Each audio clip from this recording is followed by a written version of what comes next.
Temps de demi-réaction T1,5, soit TF la durée d'une réaction chimique nécessaire à la consommation totale du réactif limitant. AT égale TF, l'avancement vaut donc Xmax.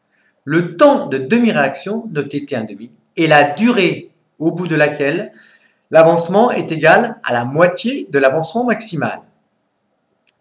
La valeur de l'avancement à T1,5 vaut donc Xmax sur 2. Unité, attention, X est en mol et T1,5 est en seconde, dans une unité évidemment, dans l'unité légale. Pour déterminer graphiquement le temps de demi-réaction, généralement on trace la courbe X de T, et graphiquement le point d'ordonnée X égale Xmax sur 2 a pour abscisse T égale T1,5. Voici un exemple de détermination graphique. Xmax, Xmax sur 2, voici la courbe donnant l'avancement au cours du temps. Et bien tout simplement, le point d'ordonnée Xmax sur 2 a pour abscisse T1,5. Il suffit juste de lire la valeur numérique du temps de demi-réaction sur l'axe des abscisses. Deux petits exercices que j'ai concoctés pour vous. Voici donc une courbe où on a directement X en mol au cours du temps en minutes. À trois températures différentes, on a tracé l'avancement au cours du temps. Déterminer le temps de demi-réaction dans les trois cas. Premier cas, très simple, on sait que l'avancement à T1,5 est égal à l'avancement maximal divisé par 2. Bon, il suffit de voir que 4, eh bien c'est Xmax. Donc, Xmax sur 2, eh bien c'est 2.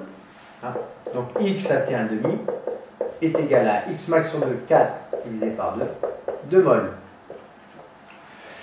Donc voici notre Xmax sur 2. Et graphiquement, voici T1,5 qui vaut, dans le cas où la température est de 50 degrés, X de T1,5 à 50 degrés Celsius, eh bien ça vaut combien tout simplement? 1 minute. Qu'on pourra mettre dans l'unité légale si c'est demandé. Si ce n'est pas demandé, on ne le fait pas. Ne faites que ce qui vous est demandé. Ensuite, eh bien, toujours pour Xmax sur 2, à T égale 30 degrés, eh bien T1,5 vaut combien? 30 degrés Celsius. X de T1,5 vaut 2 minutes. 2 fois 60 secondes. Et puis dernier, à T égale 20 degrés, alors c'est la température la plus basse, eh bien qu'est-ce qu'on a? On a T1,5 qui vaut, cette fois-ci, 3 minutes. Donc à 20 degrés Celsius, X de T1,5 est égal à 3 minutes. Au passage, évidemment, plus la température est basse, plus le temps de demi-réaction est important parce que plus lentement on arrive à l'état final. On peut écrire ici les valeurs de T1,5, des différentes T1,5 dans le cas de ces trois températures.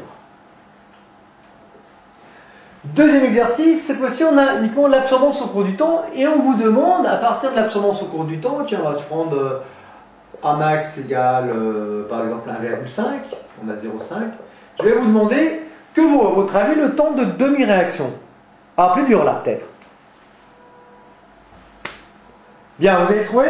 Alors, on voit ici que I2, sa concentration en mol par litre, nous est donnée par l'avancement divisé par le volume de solution.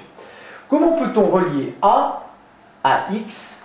Eh bien, vous savez que A, l'absorbance, est égale à K fois la concentration de l'espèce colorée qui est le diode, X de T sur V. Bon.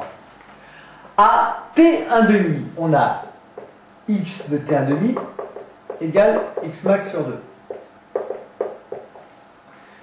Donc, que vaut l'avancement à T1,5? Eh bien, K, A à T1,5 vaut quoi? K fois X de T1,5, c'est-à-dire Xmax sur 2, divisé par V. Qu'est-ce que c'est que K fois Xmax divisé par V? Eh bien, ça correspond à l'absorbance maximale. C'est le moment où la concentration en I2 est la plus grande. Autrement dit, A de T1,5 est égal à quoi? Eh bien, A de T1,5 égale A max sur 2. Donc pour trouver le temps de T, le temps de demi-réaction, qu'est-ce qu'on fait? On prend la moitié de A max, qui est ici, 1,5, c'est-à-dire 0,75, et on trouve le temps de demi-réaction, T1 demi, qui est de l'ordre de 1 minute.